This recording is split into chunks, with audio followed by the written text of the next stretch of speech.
My husband Alex and I bought our first house after saving for 5 years. It was a 3-bedroom ranch with original hardwood floors and this amazing sunroom where I put all my plants. I spent months picking out furniture and paint colors and making everything exactly how I wanted it. We had Alex's family over every Sunday for dinner, and his sister Dina would always show up late with her husband Roy, who owned a chain of gyms. They lived in this huge colonial across town that probably cost 3 times what ours did.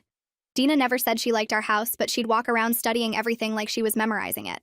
When we had our housewarming party, Dina spent the whole time taking notes in her phone. She measured my couch with her hands. She took the cushions off to check the brand. She asked where every single thing came from and how much it cost. I thought she was judging our cheap furniture, but she kept saying everything was adorable. 2 weeks later, Dina called, insisting we come for dinner. I walked into her living room and stopped dead. She had the exact same couch as us, but in Italian leather. Same color, though, the exact sage green. Same throw pillows, but embroidered. Same coffee table, but marble instead of wood. Same lamp from Target, but she bought 6. Even the same wall color, which was this specific green-gray I'd custom mixed at the paint store. Alex laughed and said imitation was flattery, but I felt violated. Dina walked us through the house, pointing out everything. She'd copied my bathroom rug, but got it in Egyptian cotton. She'd bought my exact dining chairs, but had them reupholstered in velvet. She'd stolen my kitchen backsplash pattern, but used handmade tiles from Italy. Every single thing was mine, but more expensive. Roy kept bragging about how much everything cost, while Dina pretended she came up with it all herself. A month later, my mom visited from Florida and brought me these vintage plates from an estate sale. They were white with tiny blue flowers and gold edges, probably from the 60s. I hung them on the dining room wall in this pattern I saw in a magazine years ago. I posted one photo online because my mom wanted to see them displayed. 3 days later, Dina called, demanding the estate sale information. I told her it was a one-time thing in Florida and the plates were unique. That weekend, Dina showed up with plates she'd commissioned from an artist to look identical. Except hers were a full set of 24, and she added matching teacups. She hung them exactly like mine, but hired someone to install professional museum lighting. This became her pattern. I got a bird feeder. Dina built a heated bird sanctuary. I planted tomatoes. Dina installed a greenhouse. I put up fairy lights. Dina had an electrician wire permanent fixtures with an app to control them. I painted an accent wall navy. Dina flew in a painter from New York to do the same color with gold leafing. I refinished a thrift store dresser in butter yellow. Dina had a furniture maker build her one for $9,000. She'd invite everyone over for tours and stand there explaining her design choices like she invented them. She'd describe my exact color combinations as her personal discovery. She'd show off my furniture arrangements and call them her signature style. Her friends would compliment her creativity while she absorbed the praise for my ideas. Alex told me to be flattered, but I was furious. She was stealing my creativity and buying herself credit for it. The final straw was when I made these macrame plant hangers after watching tutorials online for weeks. Dina saw them and immediately hired someone to make her dozens in silk rope with crystal beads woven in. She told everyone at Thanksgiving that macrame was her new passion, and she'd been practicing for months. That's when I decided to destroy her house without touching it. I started leaving design magazines around when Dina visited, but I'd doctor them first. I'd circle the ugliest things and write notes like perfect or must have now. Zebra print wallpaper, chrome furniture shaped like animals, carpets that looked like grass. Dina photographed every single page. Then I bought the most hideous lamp ever created at a garage sale. It was a 3-foot pineapple wearing pink sunglasses with a hula skirt for a shade. I put it in our entrance and told everyone it was from a famous artist who died. I made up a whole story about how his work was in museums. Dina spent 3 weeks hunting down the seller and paid him $800 to make her a custom 6-foot version with real palm fronds. For phase 2, I painted one wall in the basement the most disgusting orange possible, like hazard cone meets baby puke. I told Dina it was a discontinued color called Tuscan Sunrise that designers were hoarding. She painted her entire first floor that color. The masterpiece was when I told Dina about my secret renovation project. I showed her a vision board covered in circus and clown pictures. I said it was for a meditation room because clowns represented pure joy in Buddhist philosophy. I made up quotes from fake design gurus. I even created a fake invoice for a 20-foot clown statue I'd supposedly ordered from Japan. Dina spent $40,000 turning her basement into a circus hellscape. Requested Reds is on Spotify now. Check out link in the description or comments. Full-sized clown statue from Japan cost $40,000, and Dina invited everyone over for a holiday party to show it off. I stood in the back of her basement with my phone out, recording every single reaction. The basement looked worse in person than I'd even imagined it would. She had circus posters covering every wall, like the kind you'd see at an actual carnival with tigers jumping through fire rings and acrobats hanging from trapezes. She'd hung streamers in red and yellow stripes from the ceiling so the whole room felt like you were standing inside a big top tent. The furniture was all painted in primary colors, bright reds and blues and yellows that hurt to look at under the track lighting she'd installed. There were clown paintings everywhere, not just one or two, but at least a dozen of them in different sizes. One was 6 feet tall and showed a clown with a tear painted on his face holding balloons. Catalina stood in front of that one for a long time, just staring at it with this look on her face like she was trying to figure out if it was a joke. Dina walked around the room with her arms spread wide, explaining to everyone how clowns represented pure joy in Buddhist philosophy, and how she'd been researching meditation spaces for months. She kept using words like enlightenment and inner peace while gesturing at a poster of a clown riding a unicycle. Her face was glowing, absolutely beaming with pride like she'd created something revolutionary. I zoomed in on Catalina's expression as Dina explained the spiritual significance of circus imagery. Catalina's mouth was doing this weird thing where it looked like she wanted to smile to be polite but couldn't quite make it happen.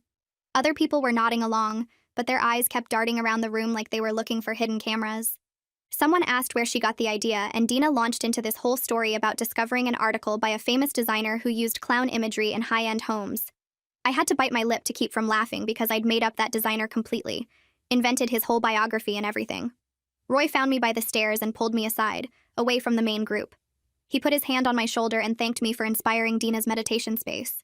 He said she'd been so excited about this project, more excited than he'd seen her about anything in years. I nodded and made some comment about how unique it was. Roy told me the clown statue from Japan cost $12,000 and wouldn't arrive for another month because it was being custom made by an artist. He pulled out his phone and showed me pictures of it. This massive thing that looked like it belonged in a horror movie, not a meditation room. The statue was 20 feet tall with arms spread wide and this massive grin painted on its face. Roy said they'd have to reinforce the basement ceiling to hang it properly. He was so proud of how much money they were spending, kept emphasizing the $12,000 like it proved something. I felt this weird mix of satisfaction and guilt sitting in my stomach. Part of me wanted to laugh at how completely I'd fooled them both. The other part was starting to realize that $12,000 was a lot of money to waste on a prank, even if Dina deserved it for all the copying. When I got home, Alex was already in bed reading. I climbed in next to him and pulled out my phone, showing him the video I'd taken. We watched Dina gesturing at the circus posters while her friends exchanged these uncomfortable glances behind her back. Alex laughed at first, actually laughed out loud at the part where Dina explained the Buddhist philosophy of clown meditation. But then he stopped laughing and looked at me with this weird expression. He asked if maybe I'd taken this too far. I felt myself getting defensive immediately. I reminded him that he'd spent months telling me to just ignore Dina's copying, to be flattered by it, to let it go.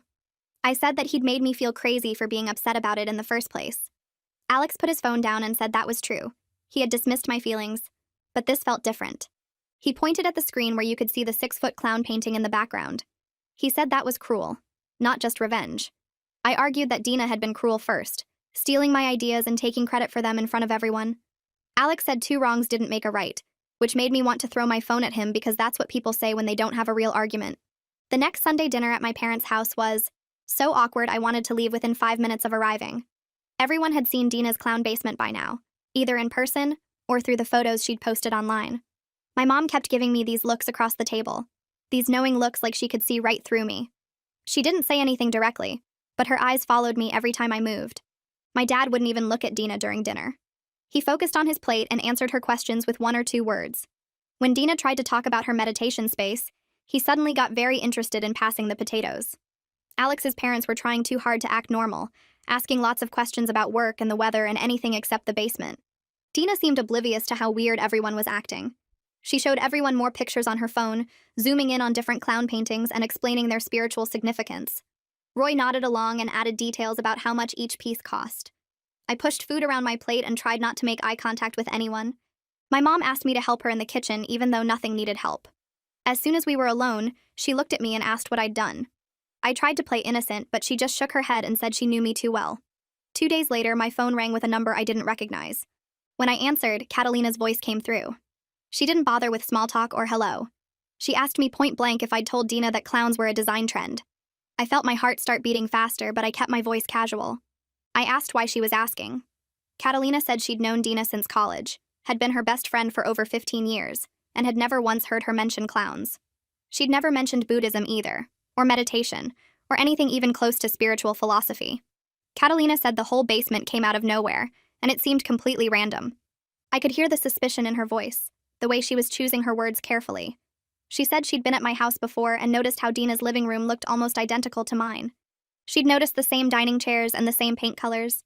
She'd thought it was weird at the time but hadn't said anything because it wasn't her business. I told Catalina that Dina must have discovered the clown trend on her own through research. My voice sounded fake even to me. Catalina went quiet for a long time. So long I thought maybe the call had dropped. Then she said she'd noticed how similar Dina's house looked to mine.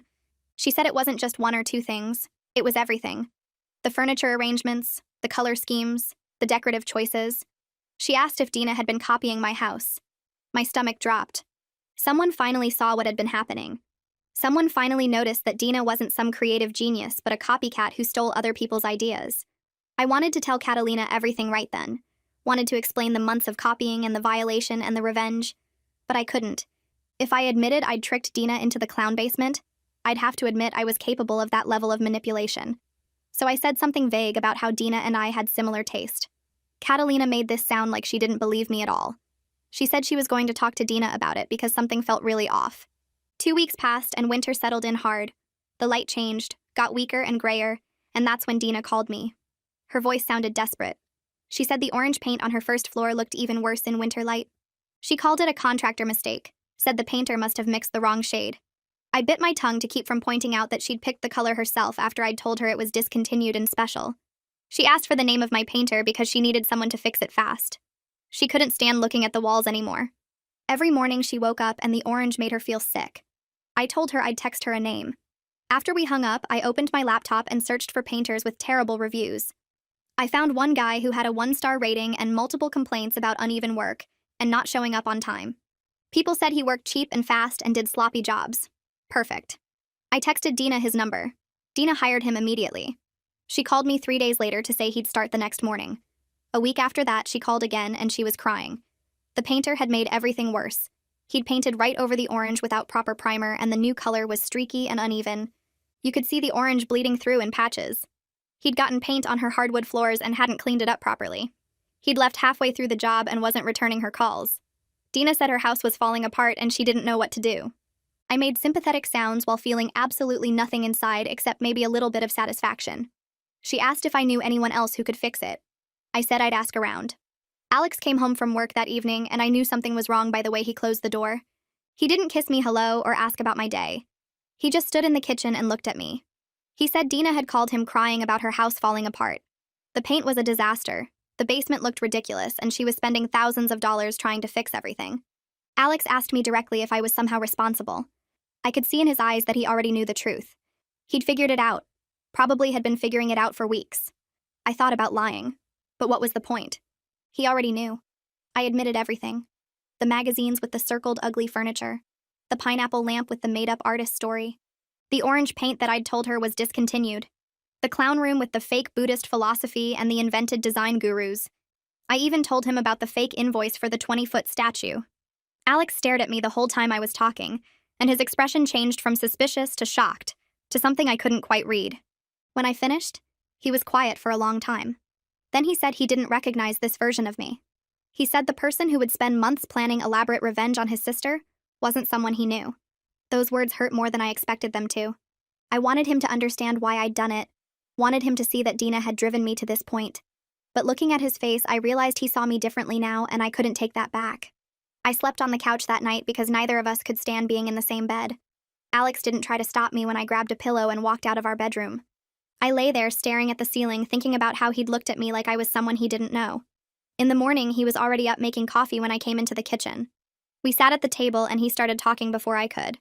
He said we needed to discuss what I'd done to Dina, and why I'd felt the need to hide it from him for months. I told him I'd tried talking to him about the copying back when it started, but he kept brushing me off. He kept saying it was flattery and I should be happy she liked my style.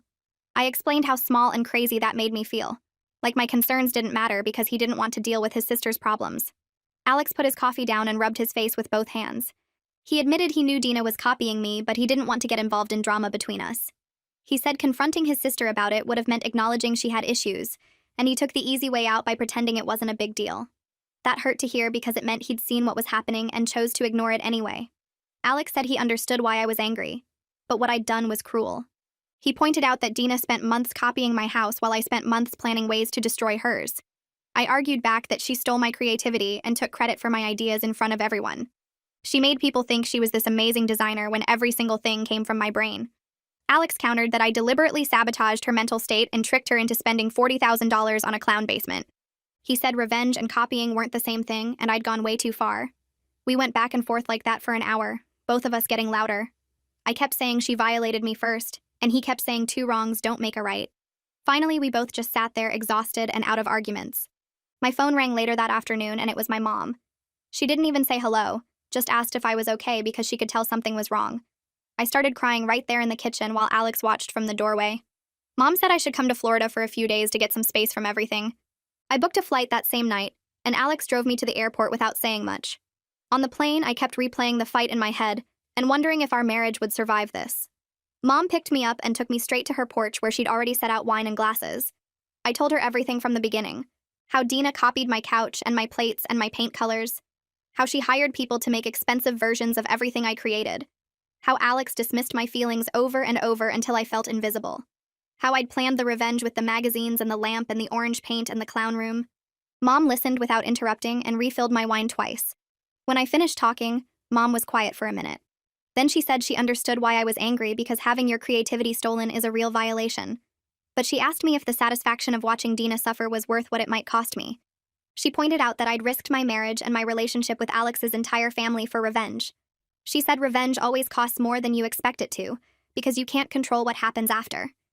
You pull one thread, and the whole thing unravels in ways you didn't plan for. I sat there on her porch looking out at the palm trees, and realized she was right. The revenge had felt good in the moment, but now everything was falling apart. I'd hurt Dina worse than she hurt me, and I'd damaged Alex's trust in ways I didn't know how to fix. Mom squeezed my hand and said, "Sometimes we do things we're not proud of when we feel powerless." The question now was what I planned to do about it. I spent 3 days at Mom's house drinking wine and walking on the beach and thinking about what I'd done. The initial rush of satisfaction from watching Dina's house fall apart had faded into something uncomfortable. I felt guilty about how far I'd taken it, but also defensive because she'd started it. I was still angry at Dina for stealing my ideas, but I was also angry at myself for stooping to her level. It was this messy mix of emotions that didn't feel as good as I thought revenge would feel. I kept remembering Dina crying on the phone about her house and feeling sick about it. But then I'd remember her showing off my designs as her own, and the anger would come back. Mom said that's what revenge does. It doesn't actually make you feel better. It just creates more mess that you have to live with. When I flew home, Alex picked me up from the airport and told me he'd been talking to his parents. They wanted to have a family meeting to address everything that had happened. My stomach dropped because a family meeting sounded like my worst nightmare. Sitting in a room with Dina and Roy and Alex's parents while everyone discussed how I'd sabotaged Dina's house. But Alex said avoiding it wouldn't make anything better, and we needed to deal with this as a family. I agreed even though I wanted to run back to Florida and hide at Mom's house forever. We set the meeting for Sunday at his parents' place. The day of the meeting, I changed clothes 3 times because nothing felt right. Alex and I drove over in silence, and I felt sick the whole way there. When we walked in, Dina was already crying, and Roy looked confused about why we were all gathered. Alex's parents sat on the couch looking serious and uncomfortable. Everyone settled into chairs around the living room, and nobody knew how to start. The silence stretched out until it felt suffocating. I could hear the clock ticking on the wall and someone's stomach gurgling. Finally, Alex's dad cleared his throat and said we needed to talk about what had been happening between Dina and me. He turned to Dina and asked her directly why she'd been copying my house. Dina's face crumpled and she started sobbing. She said she'd always felt inferior to me because I had natural creativity and style while she just had money. She said she didn't know how to make things beautiful on her own, so she copied what I did. Roy put his arm around her looking shocked like he'd never heard any of this before. Dina said every time she walked into my house she felt inadequate because everything looked so perfect and personal. She wanted people to admire her the way they admired me, but she didn't know how to create that herself. So she just copied everything and made it more expensive, thinking that would make it better. Dina kept talking through her tears. She said she thought if she upgraded my designs with expensive materials, people would think she was creative and sophisticated. She never stopped to think about how it made me feel because she was too focused on her own need for validation. She said she wanted her friends to walk into her house and be impressed. She wanted them to ask where she got her ideas and compliment her taste. She was so caught up in trying to feel good about herself that she never considered my perspective at all. Hearing her admit this made me realize she'd been completely self-absorbed the entire time. It wasn't that she didn't care about hurting me. She literally never thought about me at all. I took a breath and started explaining my side. I told them how violated I felt watching Dina steal my ideas month after month, How she'd take something I'd spent weeks planning and recreate it in a weekend with expensive upgrades. How she'd show it off to everyone like she'd invented it herself. How Alex kept dismissing my concerns and making me feel crazy for being upset. I explained that I felt invisible and powerless watching someone take credit for my creativity. Dina looked genuinely shocked as I talked. Her eyes got wider and she kept shaking her head like she couldn't believe I'd felt that strongly. I realized in that moment that she'd been so trapped in her own insecurity that she never once considered what the copying was doing to me. She'd seen me as this person who had everything together, not as someone who could be hurt by her actions. Roy turned to look at Dina, and then back at me, and his face went bright red. He started shifting in his seat and rubbing the back of his neck. He said he honestly thought Dina just loved decorating and had finally found her passion. He never questioned where any of the ideas came from because she seemed so excited about everything. He admitted he bragged about the costs because it made him feel successful to show everyone how much they could afford. He looked down at his hands and said he should have paid more attention to what was actually happening instead of just writing checks. Alex's mom leaned forward in her chair and looked straight at me. She asked me directly if I sabotaged Dina's house on purpose. The whole room went quiet. I could hear the refrigerator humming in the kitchen. Everyone was staring at me, waiting for my answer. I took a deep breath and said yes. I told them about the magazines and the pineapple lamp and the orange paint and the clown room. I explained how I planned everything over months to get revenge for the copying. Alex's parents just sat there processing what I said. His mom's mouth was hanging open slightly. His dad was gripping the armrest of his chair. I could see them realizing I was capable of months of calculated planning to humiliate their daughter. Dina looked like I'd slapped her. Dina's face crumpled and tears started running down her cheeks again. She said she couldn't believe I would do something so mean on purpose. She said I deliberately humiliated her and made her look stupid in front of everyone. She was right. I apologized for taking it as far as I did, but I also told her that her copying was a violation too. I explained that she stole my creativity and my identity and took credit for all my ideas. I said she needed to understand that what she did was wrong, even if my revenge was also wrong. She wiped her eyes with her sleeve and nodded, but she looked destroyed. Alex cleared his throat and everyone turned to look at him. He said he failed both of us by not taking the situation seriously from the start. He admitted that when I first told him about the copying, he dismissed it as no big deal. He said if he'd actually listened to me and helped address Dina's behavior early on, neither of us would have ended up doing what we did. He looked at Dina and then at me, and said he was sorry for making both of us feel like we had to handle this alone. His voice cracked a little when he said it. Alex's dad sat forward and put his elbows on his knees. He looked at Dina and said she needed to work on figuring out who she actually is. He said she's been comparing herself to other people her whole life and it's making her miserable. He told her she has so much going for her, but she can't see it because she's too busy looking at what everyone else has. He said he would pay for therapy to help her understand why she feels so bad about herself despite having money and a nice house and people who love her. His voice was gentle but firm. Dina took a shaky breath and said she would go to therapy. She turned to me and apologized for copying everything. She said she was sorry for stealing my ideas and taking credit for them. Her apology sounded real but also incredibly sad. I could see her starting to understand how weird her behavior was, and it was crushing her. She kept saying she didn't realize how bad it had gotten. She looked smaller somehow, like she was shrinking into herself. Roy put his arm around her and she leaned into him. I apologized again, and this time I really meant it. I told Dina I was sorry for the revenge and for deliberately hurting her. I said I could see now how much damage I caused and it went way too far. I still thought her copying was wrong, but I recognized that my response was mean and out of proportion. I said I should have just talked to her directly instead of planning this whole elaborate scheme. She nodded and wiped her eyes again. The room felt heavy with all the things we'd done to each other. Roy spoke up and said he was sorry too. He apologized for enabling Dina by funding everything without asking questions. He admitted he liked showing off their expensive house to people. He said he didn't care where the ideas came from as long as their friends were impressed. He realized now that he made everything worse by just throwing money at whatever Dina wanted. He said he should have noticed something was wrong and helped her work through it instead of just buying more stuff. Alex's mom suggested we needed clear boundaries going forward. We all agreed that Dina wouldn't copy my designs anymore and I wouldn't sabotage her house. Dina said she would work with a professional interior designer to develop her own style. I promised to stop leaving fake design magazines around when she visited. We talked about how we could rebuild trust and have a healthier relationship. It felt like we were all trying to figure out how to move past this mess we'd created. The conversation was awkward but necessary. Dina suddenly remembered the clown statue and her face went pale. She said the $12,000 statue from Japan was still coming in about a month. She looked at me and asked if I would help her figure out what to actually do with her basement. I was surprised she wanted my help after everything, but I could see it was her way of trying to start over and maybe learn to develop her own taste. I agreed to help her. It felt like a chance to do something constructive instead of destructive for once. Our first meeting happened 3 days later at a coffee shop near her house. Dina showed up with a huge binder full of magazine clippings and Pinterest screenshots, all of them showing my style copied back at me. She set the binder on the table between us and opened it to a page covered in neutral beiges and grays. I could feel my jaw getting tight just looking at it. She asked where we should start with the basement, and I told her we needed to figure out what she actually liked first, not what she thought looked good. She looked confused and flipped through more pages of the binder, all showing variations of my aesthetic. I closed the binder and asked her what her favorite color was, without thinking about what anyone else would say. She stared at me for a long moment and then said purple, but like a deep jewel-tone purple, almost like an amethyst. I watched her face change as she said it, like she was admitting something embarrassing. She added that she also loved bright teal and coral and gold, then stopped herself and said those colors probably wouldn't work together. I told her they absolutely would work together if we did it right. She looked doubtful, but also a little excited. We spent the next hour going through design magazines, and I watched her gravitating toward the boldest, most colorful rooms while apologizing for liking them. Every time she pointed at something vibrant, she would say it was too much or too loud or too childish.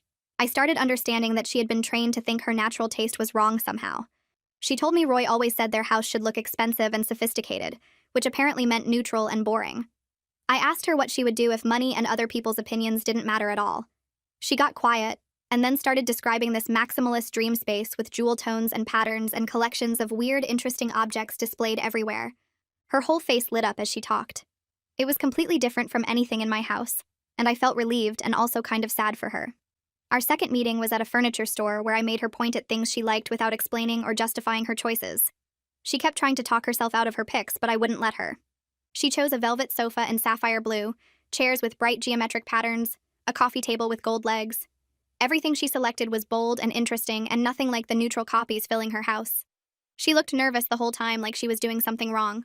When we left, she thanked me for not judging her taste, and I realized she had been expecting me to tell her she was wrong about what she liked. The third meeting happened at her house where we measured the basement and talked about layout. She wanted to knock down a wall to make the space more open, but was worried Roy would think it was a waste of money. I told her it was her house too, and she should make it how she wanted it. She looked at me like I had said something revolutionary. We started sketching out ideas, and she got more confident with each suggestion. She wanted a gallery wall with dozens of frames in different sizes and colors. She wanted open shelving to display her collection of vintage teacups that she had been hiding in boxes because Roy thought they looked cluttered. She wanted a reading nook with a hanging chair and bright cushions.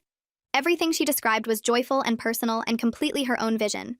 I found myself getting excited about her project in a way I never expected. Watching her discover her own taste felt better than any revenge had felt. Alex and I went to our first therapy appointment on a Tuesday evening after I spent the whole day feeling sick with worry about it. The therapist's office was in this old house converted into professional spaces, and the waiting room smelled like lavender. Alex held my hand while we waited, and I could feel how nervous he was too. The therapist was younger than I expected, maybe late 30s, and she had us sit on opposite ends of a couch, which felt symbolic. She asked us why we were there, and Alex looked at me, so I started explaining about Dina's copying and my revenge and the family meeting. It took almost 20 minutes to get through the whole story, and by the end the therapist was taking notes pretty fast. She asked Alex how he felt about everything, and he said he felt guilty for not supporting me better at the beginning. He admitted he had minimized my feelings because dealing with his sister's issues seemed too hard. The therapist asked why it seemed too hard, and Alex got quiet. He eventually said his family had always treated Dina like she was fragile, and he had learned to just go along with whatever kept the peace. She asked him if keeping the peace was more important than supporting his wife, and he said no, but his actions had suggested otherwise. That hit him hard, and I could see him processing it. Then she turned to me and asked if I felt satisfied with my revenge now that time had passed. I told her the truth, that it had felt good initially, but now mostly felt complicated and kind of hollow. She asked what I had really wanted from the revenge, and I realized I had wanted Dina to feel as powerless and violated as I had felt. The therapist pointed out that I had succeeded in that goal, but it had damaged my marriage and family relationships in the process. She asked if there had been other ways to feel powerful again without hurting Dina, and I admitted there probably were, but I had been too angry to think of them. We spent the rest of the session talking about communication, and how Alex and I could better support each other during family conflicts. She gave us homework to practice having difficult conversations about his family without either of us shutting down or getting defensive. Walking out of there, I felt exhausted, but also lighter somehow. Orion called me the day after I posted about Dina's basement plans on social media. He said he had been following the whole situation with fascination and wanted to help Dina find her style as a professional courtesy. I was surprised because Orion usually charged thousands of dollars for consultations, but he said this was too interesting to pass up. He explained that he loved helping people discover their authentic aesthetic after years of following rules or copying others. I gave him Dina's number and warned him that she was pretty insecure about her taste. He laughed and said insecurity was his specialty. A week later, Dina called me almost crying with happiness because Orion had spent 3 hours with her going through her whole house and validating all her secret color preferences. She said he told her she had maximalist tendencies that she had been suppressing with neutral minimalism. He had her take a style quiz and look through hundreds of images to identify patterns in what made her excited. Apparently, she scored highest for eclectic maximalism with jewel tone preferences and global influences. She sounded amazed that there were actual design terms for what she liked.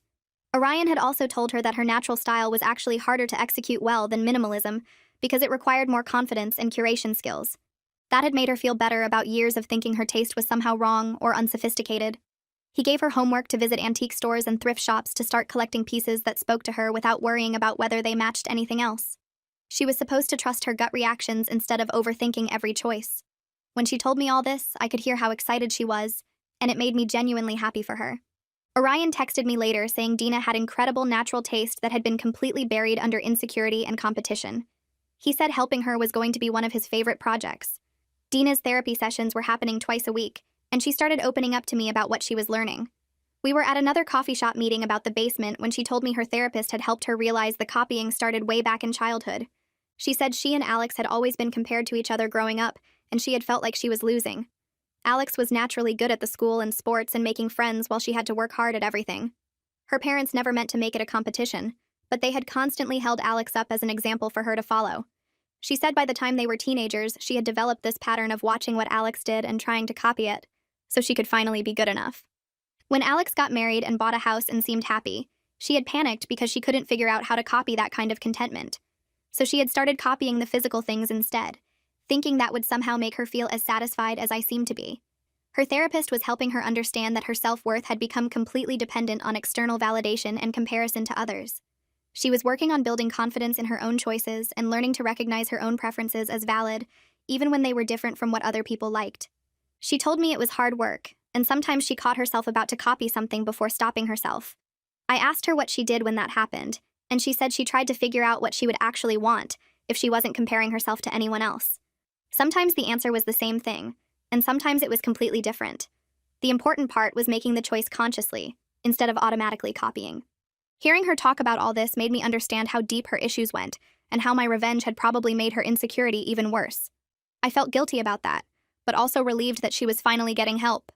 Roy showed up at our house one Saturday morning and asked to talk to Alex alone. They went out to the backyard and I watched them through the kitchen window for almost an hour. I couldn't hear what they were saying, but I could see Roy's body language shift from defensive to something more vulnerable. When they came back inside, Roy looked tired but also different somehow. Alex told me later that Roy had admitted he had been using money to solve problems instead of actually dealing with them. Every time Dina wanted something expensive, Roy had just paid for it without asking why she wanted it, or whether it would actually make her happy. He said constantly upgrading everything Dina copied had made him feel successful and powerful, but it was hollow because nothing was genuinely theirs. He had been showing off their expensive house to his gym clients and business partners, like it proved something about his worth. Alex said Roy was starting to realize that he had enabled Dina's copying because it gave him an excuse to spend money and feel important. Without the competition with me, Roy didn't know what their house should look like or what Dina actually wanted. He was scared that if they built something genuine together, it might not be impressive enough to show off. Alex had told him that was exactly the problem, and maybe they needed to stop performing their life for other people. Roy had agreed but said he didn't know how to stop after years of making everything about status and appearances. Alex suggested Roy talk to someone too, and Roy had actually agreed. Hearing all this made me see Roy differently. I had thought he was just carelessly throwing money around, but he had his own issues with self-worth and validation. My mom flew in for a week and I picked her up from the airport on a Wednesday. She had been getting updates from me about everything that happened, but she wanted to see how things were going in person. The first thing she said when she got in the car was that I looked less stressed than the last time she visited. I told her about the therapy and the basement project with Dina, and how things were slowly getting better.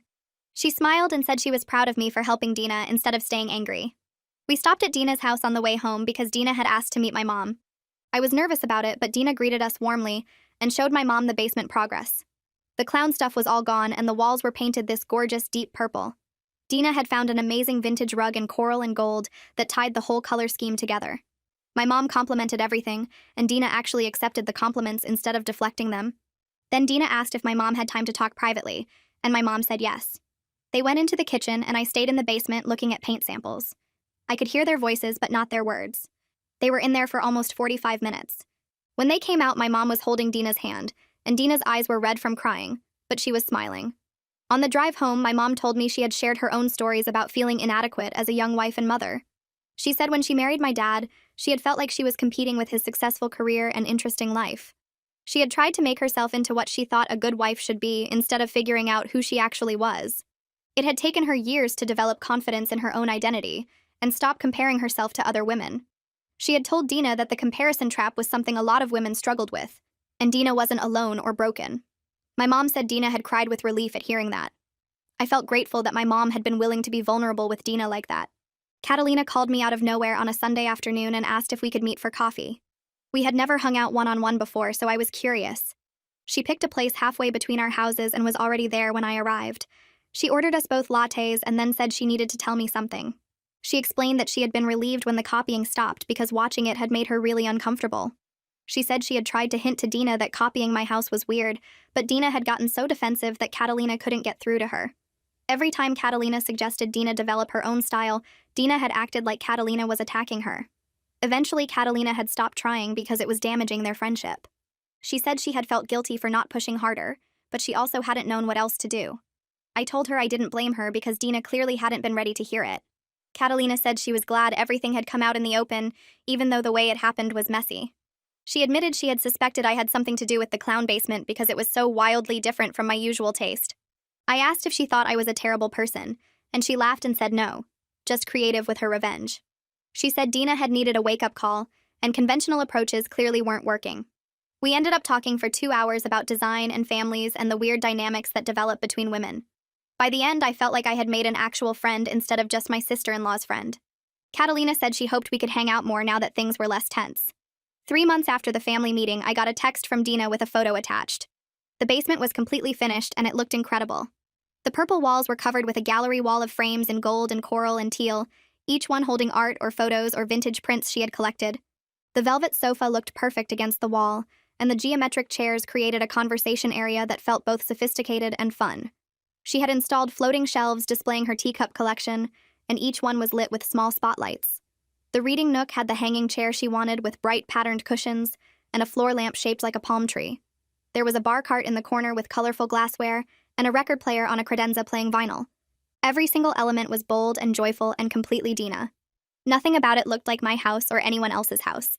It was purely her own vision executed beautifully. I texted back that it looked amazing, and I meant it completely. She called me immediately, and I could hear how happy she was. She said Orion had helped her with the final styling, but all the major choices were hers. She felt proud of it in a way she had never felt proud of the copied rooms. This space represented who she actually was instead of who she thought she should be. She was having a party the next weekend to show it off, and she wanted me and Alex to come. I told her we would definitely be there. The weekend of the party arrived, and Alex and I drove over to their house around 7. Cars already lined the street, and I could hear music coming from inside. We walked through the front door, and Dina greeted us with actual excitement instead of her usual fake enthusiasm. She grabbed my hand and pulled me toward the basement stairs. The space looked even better in person than it had in photos. The purple walls made the whole room feel cozy but energetic. The gallery wall had probably 50 frames in different sizes and shapes, all mixed together in this organized chaos that somehow worked perfectly. Her teacup collection sat on floating shelves with tiny spotlights making each piece glow. The velvet sofa looked comfortable and inviting instead of trying too hard. The geometric chairs created conversation areas that invited people to sit and stay. Dina's friends wandered around holding wine glasses and actually looking impressed instead of confused.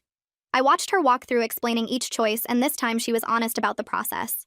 She told them about working with Orion to figure out what she actually liked. She admitted she'd been copying other people's styles for years because she didn't trust her own taste. She said this was the first room that felt like it belonged to her, instead of being borrowed from someone else's vision. Her friends asked questions and complimented specific choices, and Dina glowed with genuine pride. I stood near the bar cart watching her interact with everyone and felt something shift in my chest. This wasn't the competitive desperation I'd watched for months. This was real happiness about creating something that reflected who she actually was. Catalina found me by the record player, and we talked about the transformation. She said she'd known Dina since college, and this basement felt more authentic than anything she'd seen her do before. We watched Dina show someone her vinyl collection, and Catalina's voice got quiet. She walked over to Dina, and I followed close enough to hear. Catalina touched one of the frames on the gallery wall and told Dina this was the first time her house felt like it reflected who she actually was. Dina's eyes filled up immediately, and she pulled Catalina into a hug. Then she turned to me and thanked me for helping her figure out what she really liked, instead of just copying what looked good. Her voice cracked when she said it, and I felt my own throat get tight. I told her the room was beautiful, and I meant it completely. She squeezed my hand and went back to her guests, but I could see her wiping her eyes. The party lasted another 3 hours, and I watched Dina soak up compliments that were actually earned this time. People kept asking about Orion, and she gave him full credit for helping her develop confidence in her choices. She showed everyone photos of the clown basement on her phone and laughed about how lost she'd been. By the end of the night, her face hurt from smiling, and she hugged me goodbye with real warmth instead of performance. Alex and I had been going to therapy every week for several months by then. The sessions were hard at first because we had to talk about all the ways we'd failed each other during the copying situation. He admitted he'd dismissed my feelings because dealing with his sister's issues felt too complicated. I admitted I'd gone behind his back with the revenge because I didn't trust him to support me. Our therapist helped us see the patterns we'd developed over years of avoiding conflict. We learned to address family issues immediately, instead of letting them build up until someone exploded. Alex got better at supporting me even when it meant confronting his family about uncomfortable things. I got better at telling him when I felt unsupported instead of assuming he didn't care. We practiced having hard conversations in session until they felt less scary in real life.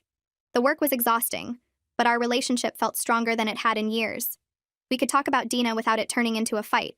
We could disagree about family stuff without one of us shutting down. The therapy gave us tools to handle problems before they became disasters. My relationship with my in-laws took longer to repair. They were polite when we saw them, but there was awkwardness under everything. They appreciated that I'd helped Dina with the basement after everything exploded. My mother-in-law told me it showed I was willing to move past the conflict in a constructive way. My father-in-law made jokes about the clown room that felt a little pointed but mostly friendly. They invited us to family dinners and made an effort to include me in conversations. But I could feel them being careful around me, like they weren't sure what I might do next. I didn't blame them because I'd shown them a side of myself that was calculating and vengeful. They'd watched me systematically destroy their daughter's house and mental state over months. That wasn't something people forgot quickly, even if they understood why it happened. We were rebuilding trust slowly through consistent positive interactions.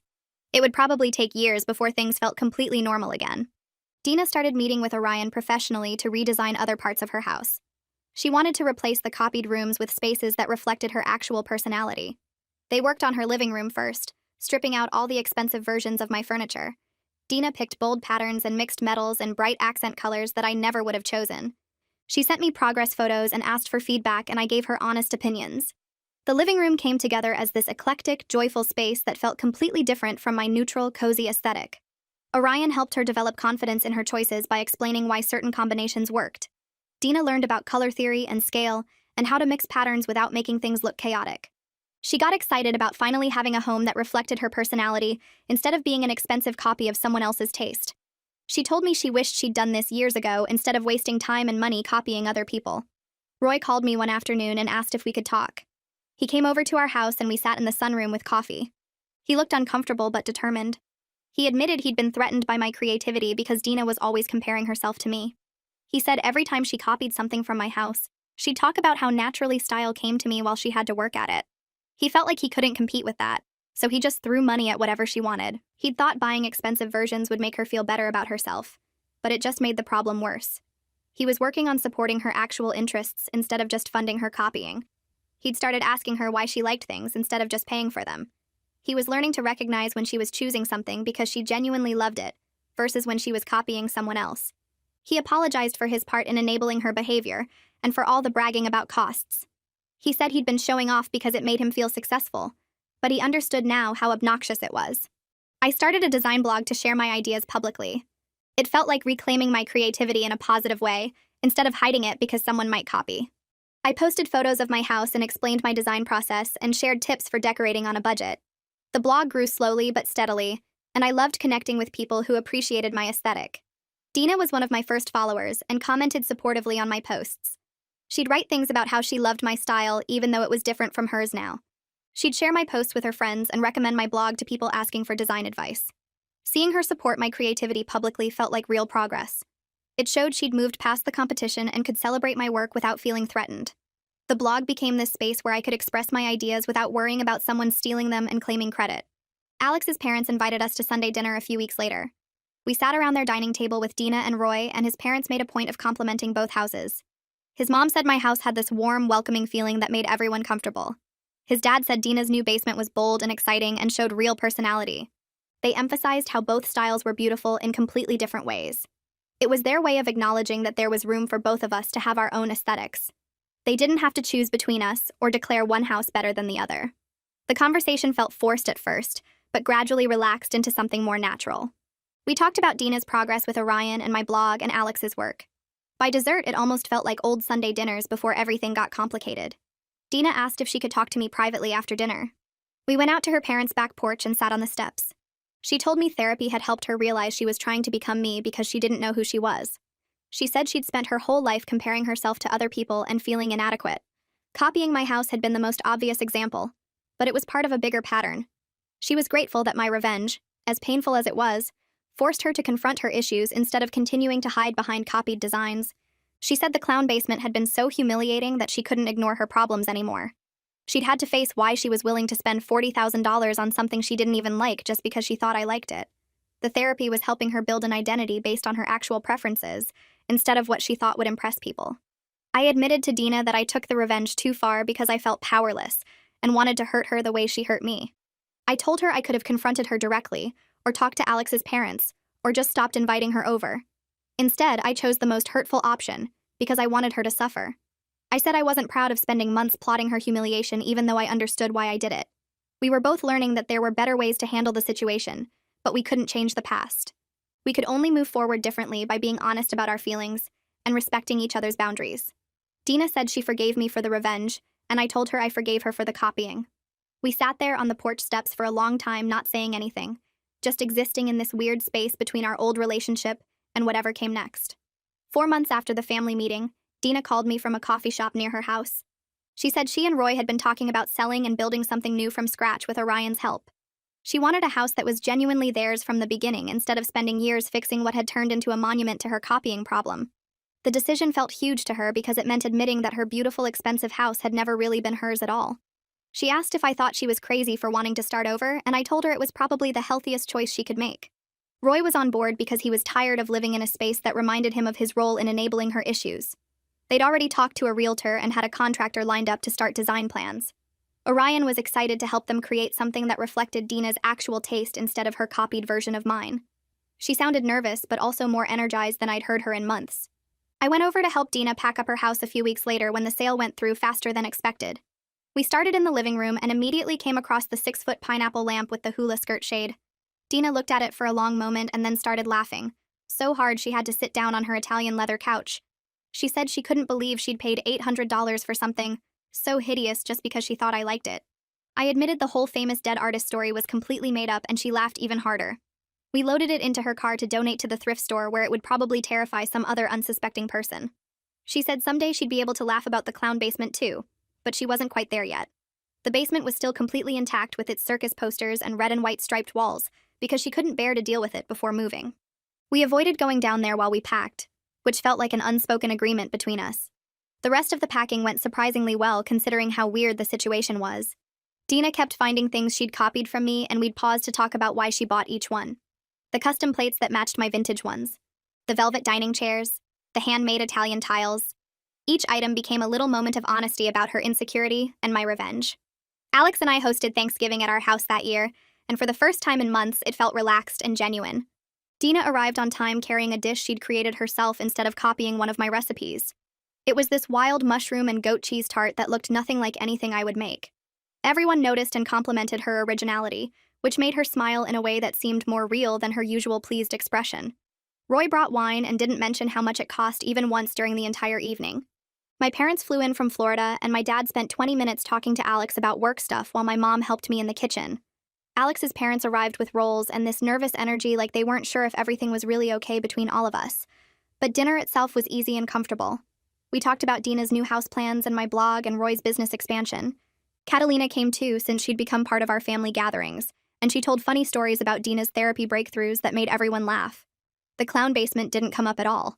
Neither did the copying or the revenge. We just existed together as a family that had been through something difficult and come out the other side.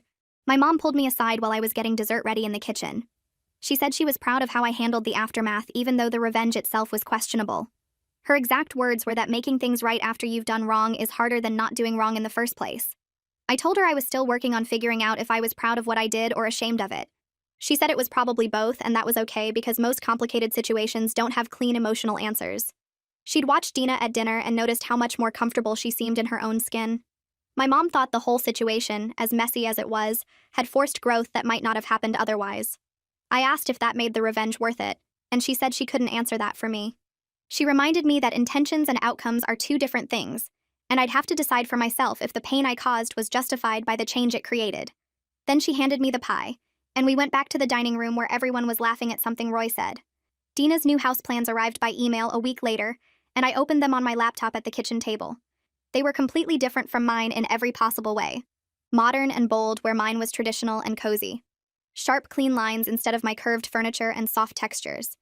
A color palette of blacks and whites and deep jewel tones instead of my neutrals and pastels. Floor-to-ceiling windows instead of my smaller traditional ones. An open concept layout instead of my defined rooms. Watching her get excited about her own vision without any reference to my choices felt like the real resolution to everything that happened. She'd sent the plans with a message asking what I thought, and I could tell from her words that she genuinely wanted feedback, not validation. She wasn't asking if I liked her style. She was asking if I thought her ideas worked well together for the space she was creating. That difference meant everything. I wrote back with genuine enthusiasm about her bold choices and suggested a few small tweaks to the layout that I thought would improve flow. She responded within minutes, thanking me and saying she loved the suggestions. Catalina and I started meeting for coffee every few weeks after Thanksgiving. We'd bonded over our shared experience of watching the copying situation spiral out of control from different perspectives. She told me she was glad I finally did something about it, even if my methods were extreme. She'd noticed the copying early on, but didn't know how to bring it up with Dina without damaging their friendship. She'd tried dropping hints about how similar Dina's house looked to mine, but Dina would get defensive and change the subject. Catalina admitted she'd been relieved when everything exploded because it meant the issue was finally out in the open where it could be addressed. She'd encouraged Dina to stick with therapy even when Dina wanted to quit after the first few sessions.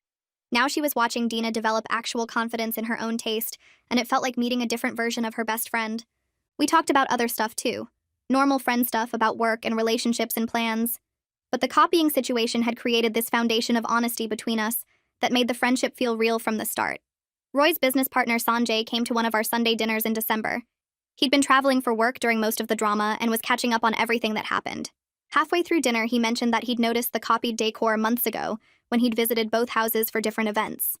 He said he didn't say anything at the time because it seemed like a family issue that wasn't his place to address. His comment made me realize that other people saw what was happening, which validated that I wasn't crazy for being upset.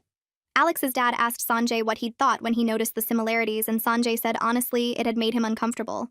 He'd wondered if Dina was okay because the copying seemed obsessive in a way that suggested something deeper was wrong. Roy looked embarrassed and admitted he'd been so focused on affording the expensive versions that he never stopped to question why Dina wanted to copy everything in the first place. Sanjay's outside perspective helped everyone see the situation more clearly as something that had affected more than just me and Dina. 6 months after everything exploded, Alex and I were stronger as a couple because we learned to fight productively and support each other through family drama. We'd figured out how to disagree without dismissing each other's feelings, which had been our biggest problem during the copying situation. Alex was better at recognizing when his family's behavior was affecting me, and I was better at bringing up issues directly instead of letting them build into resentment. Our couples therapy sessions had given us tools for handling conflict that we used regularly. The whole situation tested our marriage in ways I didn't expect, but it made us more resilient. We trusted each other more because we'd survived something difficult together. Alex said he was grateful in a weird way that everything happened, because it forced us to develop communication skills we probably wouldn't have built otherwise. I agreed, even though I still wished we'd found a less painful way to learn those lessons. Dina sent me a photo of her new house's design plans one afternoon, with a message asking for my honest opinion. The plans had evolved since the first version she'd shown me, with more details and refinements. I loved that she was confident enough now to ask for feedback without worrying that I'd judge her, or that she was copying me. The plans showed a house that was completely her own vision, bold and modern and nothing like mine. I studied them carefully and noticed a few spots where small changes would improve the flow or functionality. I sent her detailed thoughts about the kitchen layout and the master bathroom design and the placement of windows in the living room. She wrote back immediately thanking me and saying this was what she wished our relationship had been like from the beginning. I gave Dina genuine feedback on her plans over the next few days as she refined the designs. My suggestions were about enhancing her vision rather than changing it to match mine, which felt like an important distinction. She'd ask specific questions about whether a certain color combination worked or if a furniture arrangement made sense, and I'd respond with honest thoughts that respected her aesthetic choices. She thanked me repeatedly and said having my support meant everything to her. She told me she'd been terrified to share the plans because part of her worried I'd think she was copying again, even though the designs were completely different. I assured her that these plans were obviously her own, and I was excited to see her create something that reflected who she actually was.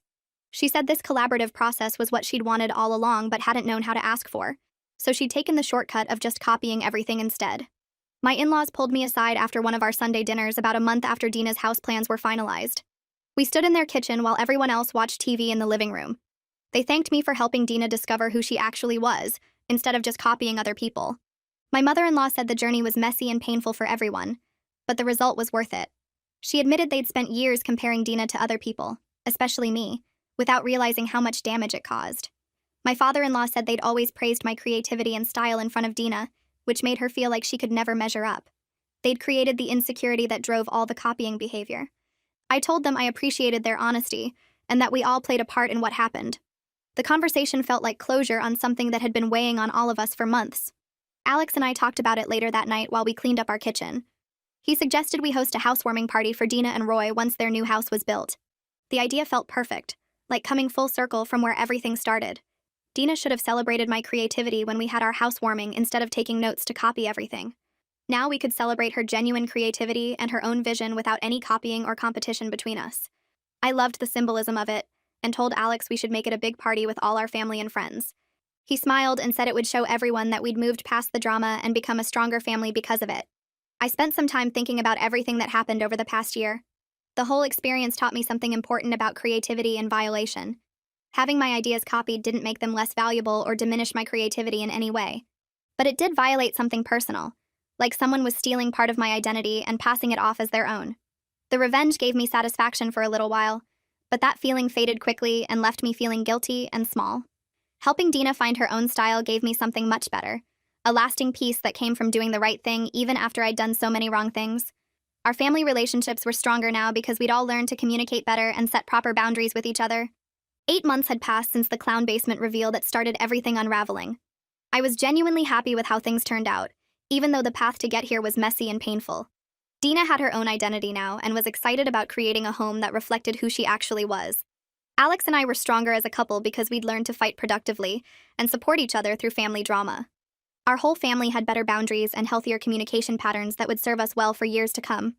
The path was messy, and I wasn't proud of everything I did during my revenge campaign. But we all grew from the experience and came out better people on the other side. Sometimes the hardest lessons teach us the most important things about ourselves and the people we love.